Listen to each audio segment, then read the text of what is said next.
ಆಯ್ತು. ಏನ್ ಕೊಡ್ಬೇಕು? ಮೋಕ್ಷ. ಮೋಕ್ಷ ಅಷ್ಟು ಸುಲಭದಲ್ಲಿ ದಕ್ಕುವಂತದ್ದಲ್ಲ. ನೋಡು ನೋಡು, ಮಗು ಒಂದು ಅಳದೆ, ಹಾ. ತಾಯಾದವಳು ಹಾಲು ಕೊಡುವುದಿಲ್ಲ. ನಾನು ಅಳದೆ, ನೀ ಕೊಡುವುದಿಲ್ಲ ಅಂತ ಆದ್ರೆ ಹಾ. ವಿಶೇಷವಾಗಿರುವ ಬ್ರಹ್ಮಾಸ್ತ್ರ, ಹಾ. ಇದಕ್ಕೆ ನೀನೇನು ಮಾಡ್ತಿ? ಹಾ. ಬ್ರಹ್ಮಾಸ್ತ್ರ ಪ್ರಯೋಗದಿಂದ ನಿನ್ನನ್ನ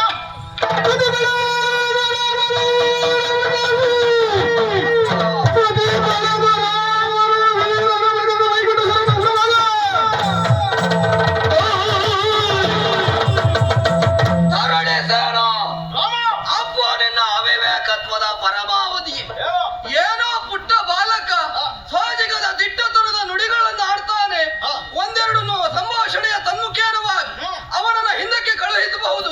ಬದುಕಿ ಬಾಳಲಿ ಎನ್ನುವುದಾಗಿ ಸಹನಶೀಲತ್ವವನ್ನು ನಾವು ವ್ಯಕ್ತಪಡಿಸಿದ್ರೆ ನನ್ನ ಸೌಜನ್ಯವನ್ನೇ ದೌರ್ಬಲ್ಯ ಎನ್ನುವುದಾಗಿ ಭಾಷಿಸಿ ನಿಯಮವನ್ನೇ ಉಲ್ಲಂಘಿಸಿ ಬಿಟ್ಟಿಯಲ್ಲ.